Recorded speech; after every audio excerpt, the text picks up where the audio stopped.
அஸ்ஸலாமு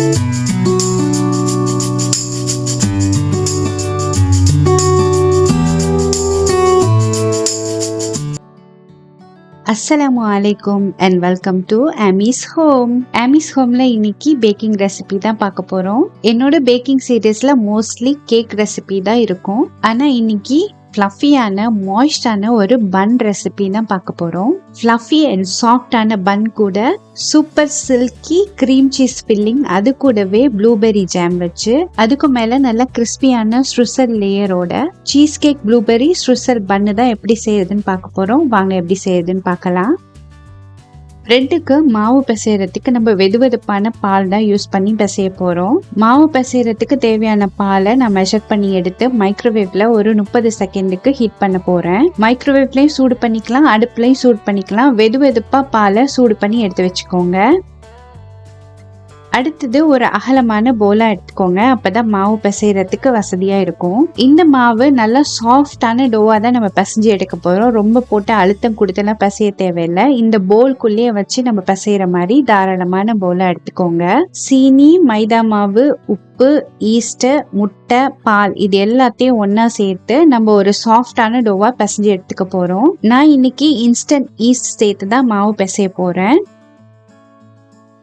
இந்த brand east தான் நான் யூஸ் பண்றேன். இந்த ஒரு பேக்கெட் வந்து 11 கிராம்ஸ் இருக்கு. நான் இதை அப்படியே சேர்த்துக்கிறேன். இது இன்ஸ்டன்ட் ஈஸ்ட்ங்கிறதால டைரக்டா நான் மாவு கூடவே சேர்த்து நான் அப்படியே பிசைஞ்சுக்கிறேன். இந்த பன் செய்யறதுக்கான மாவோட மெஷர்மெண்ட் எல்லாம் ஸ்கிரீன்ல கிராம் மெஷர்மெண்ட் கொடுத்துருக்கேன், டிஸ்கிரிப்ஷன்ல கப் மெஷர்மெண்ட் கொடுத்துருக்கேன்.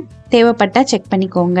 நம்ம மெஷர் பண்ணி எடுத்து வச்சிருந்த இன்கிரீடியன்ஸ் எல்லாத்தையும் சேர்த்துட்டு வெதுவெதுப்பான பாலையும் சேர்த்து இந்த மாதிரி ஜென்டலா கலந்து விட்டுக்கோங்க.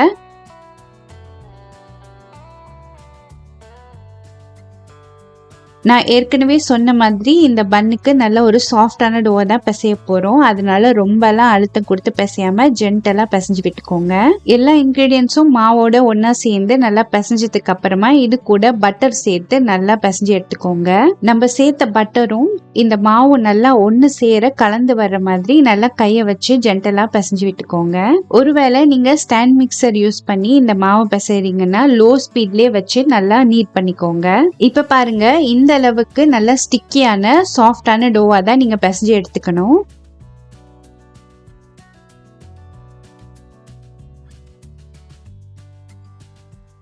அடுத்தது நம்ம மாவு பிசைஞ்சு வச்சிருக்க பாத்திரத்துல சைட்ல எல்லாம் நல்லா பட்டர் அப்ளை பண்ணி விட்டுக்கோங்க.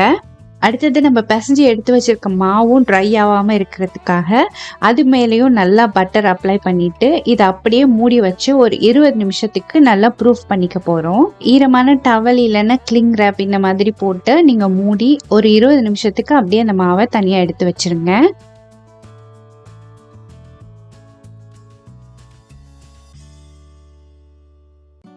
மாவு பிசைஞ்சு எடுத்து வச்சாச்சு. இப்போ பிரெட்டுக்கு தேவையான அடுத்தடுத்த இன்கிரீடியன்ஸ் எல்லாத்தையும் ரெடி பண்ணி எடுத்து வச்சிடலாம்.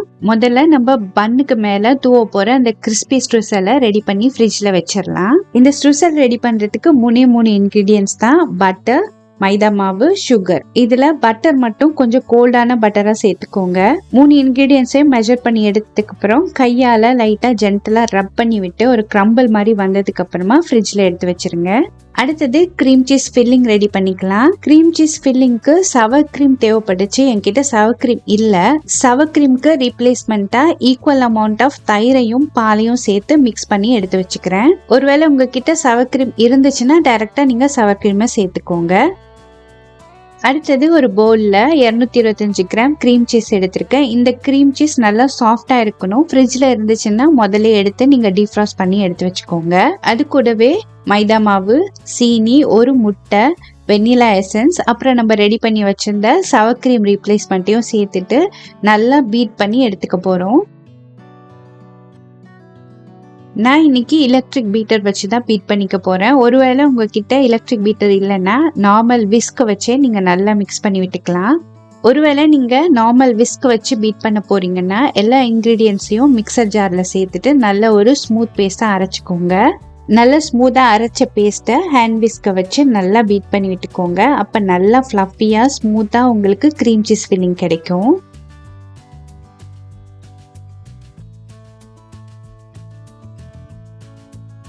பாருங்க கட்டி எதுவுமே இல்லாம இந்த அளவுக்கு நல்ல ஸ்மூத்தான மிக்சரா ரெடி பண்ணி எடுத்து வச்சுக்கோங்க. இப்ப பன்னுக்கு தேவையான எல்லா இன்கிரீடியன்ட்ஸையும் ரெடி பண்ணியாச்சு. அடுத்தது நம்ம பேக் பண்ண போற ட்ரேயும் ப்ரிப்பேர் பண்ணி எடுத்து வச்சுக்கலாம். உங்க அவன் சைஸ்க்கு தகுந்த மாதிரி நல்ல பெரிய ட்ரேவா எடுத்துக்கோங்க. ட்ரேய பட்டர் வச்சு நல்லா கிரீஸ் பண்ணிட்டு அதுக்கு மேல பார்ச்மெண்ட் பேப்பர் போட்டுட்டு அதுலயும் நல்லா பட்டர் தேய்ச்சி விட்டுக்கிறேன். மாவு பிசைஞ்சு வச்சு 20 நிமிஷம் ஆயிடுச்சு. இப்ப பாருங்க மாவு நல்லாவே உப்பி ரெடியாகி வந்துடுச்சு. ஒருவேளை 20 நிமிஷத்துக்கு அப்புறமா உங்களுக்கு மாவு இந்த அளவுக்கு உப்பி வரலன்னா திருப்பவும் இந்த மாவை டிஸ்டர்ப் பண்ணாம ஒரு 10-15 நிமிஷம் மூடி வச்சிருங்க.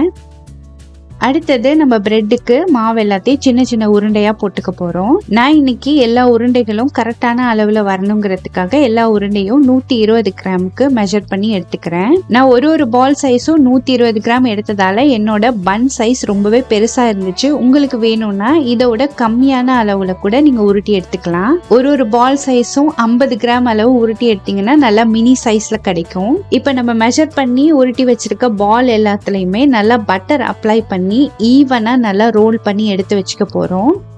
பட்டர் போட்டு நல்லா கையாலேயே ரோல் பண்ணும் போது மாவுல எந்தவித கிராக்ஸ் எதுவுமே இல்லாம நல்லா ஸ்மூத்தா ரோல் பண்ணி எடுத்துட்டு மூடி போட்டு திரும்பவும் ஒரு 10 நிமிஷத்துக்கு இதை ப்ரூஃப் பண்ணி எடுக்க போறோம்.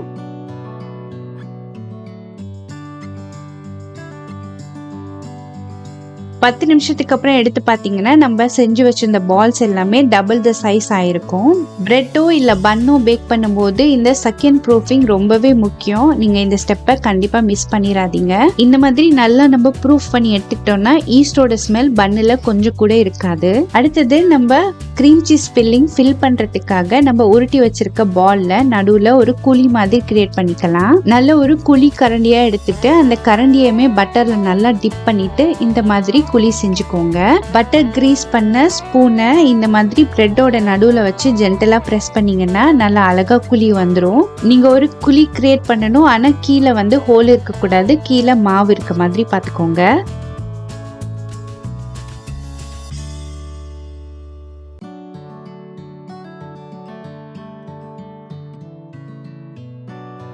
அடுத்தது நம்ம ரெடி பண்ணி வச்சிருந்த கிரீம் சீஸ் ஃபில்லிங்க பிரெட்டோட நடுவுல ஃபில் பண்ணிக்கோங்க.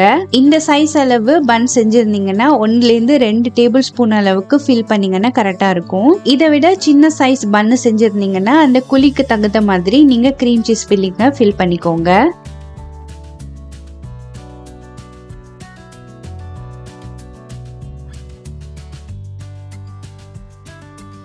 அடுத்தது இதுக்கு மேல நான் ப்ளூபெர்ரி ஜாம் சேர்த்துக்கிறேன். இது ஆப்ஷனல் தான். ப்ளூபெர்ரி ஜாம் இல்ல ஸ்ட்ராபெரி ஜாம் இல்ல மிக்ஸ்ட் ஃப்ரூட் ஜாம் இல்லனா சாக்லேட் கூட நீங்க சேர்த்துக்கலாம். இந்த கிரீம் சீஸ் கூட உங்களுக்கு எந்த மாதிரி டாப்பிங் வைக்க பிடிக்குமோ அந்த டாப்பிங்கை நீங்க சூஸ் பண்ணிக்கலாம். உங்களுக்கு சாக்லேட் ஃபிளேவர் பிடிக்கணும்னா நட்டேலா கூட நீங்க ஃபில் பண்ணிக்கலாம். இல்லனா பிஸ்கோஃப் ஸ்ப்ரெட் இருந்தா அது கூட நீங்க யூஸ் பண்ணிக்கலாம். ப்ளூபெர்ரி ஜாம் இல்ல உங்களுக்கு பிடிச்ச எந்த ஃபில்லிங்னாலும் போட்டுட்டு அதுக்கு மேல நம்ம ரெடி பண்ணி ஃப்ரிட்ஜ்ல வச்சிருந்த ஸ்ட்ரூசல்ஸை நல்லா மலைச்சாரல் மாதிரி தூவி விட்டுக்கோங்க.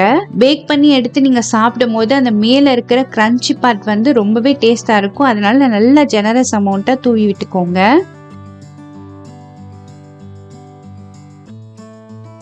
அவ்வளவுதாங்க. இதை அப்படியே நம்ம பேக் பண்ணி எடுக்க வேண்டியதுதான். 180 டிகிரி செல்சியஸ்ல ப்ரீ ஹீட் பண்ண அவன்ல 20-25 நிமிஷம் பேக் பண்ணீங்கன்னா போதும். சூப்பரா கோல்டனா ரெடி ஆயிடும். பாருங்க, நல்ல சூப்பர் சாஃப்டான மில்க் ஃபிளேவர் பன் கூடவே நல்ல கிரீமியான கிரீம் சீஸ் ஃபில்லிங் கூடவே ப்ளூபெர்ரி ஃபிளேவரோட நல்ல மேல பட்டரியான ஸ்ட்ரூசலோட சூப்பரான பன் ரெடி ஆயிடுச்சு.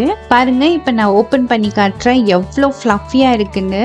இந்த பன் ரெசிபியை உங்க வீட்டுல கண்டிப்பா ஒரு வாட்டி செஞ்சு பாருங்க. இனிமே கடையில நீங்க பன் வாங்கவே மாட்டீங்க. உங்களுக்கு ஏதாவது ஹோம் பேஸ் பிசினஸ் ஸ்டார்ட் பண்ணுங்கிற ஐடியால இருக்கீங்களா? என்ன ரெசிபி செஞ்சு ஃபர்ஸ்ட் செல் பண்ணலாங்கிற ஐடியாவே இல்லாம இருக்கீங்களா? கண்டிப்பா இந்த ரெசிபியை நீங்க உங்க மெனுல நீங்க இன்ட்ரோடியூஸ் பண்ணலாம். இந்த சாஃப்ட் அண்ட் ஃப்ளஃபியான கிரீம் சீஸ் கேக் பண்ண உங்க மெனுல ஆட் பண்ணீங்கன்னா கண்டிப்பா 100% ஹிட் கொடுக்கிற ப்ராடக்டா இது இருக்கும். பாருங்க, அழகா இந்த மாதிரி சிங்கிள் விண்டோ பாக்ஸ்ல பேக் பண்ணி நீங்க மெனு டிஸ்பிளே பண்ணீங்கன்னா 100% ஹாட் செல்லிங் ப்ராடக்டா இருக்கும். உங்க ஃப்ரெண்ட்ஸ் அண்ட் ஃபேமிலியில யாருக்காவது இந்த ரெசிபி யூஸ்ஃபுல்லா இருக்கும்னு நினைச்சீங்கன்னா கண்டிப்பா ஃபார்வர்ட் பண்ணுங்க. மறக்காம அமீஸ் ஹோம்க்கு சப்ஸ்கிரைப் பண்ணுங்க. தேங்க்யூ.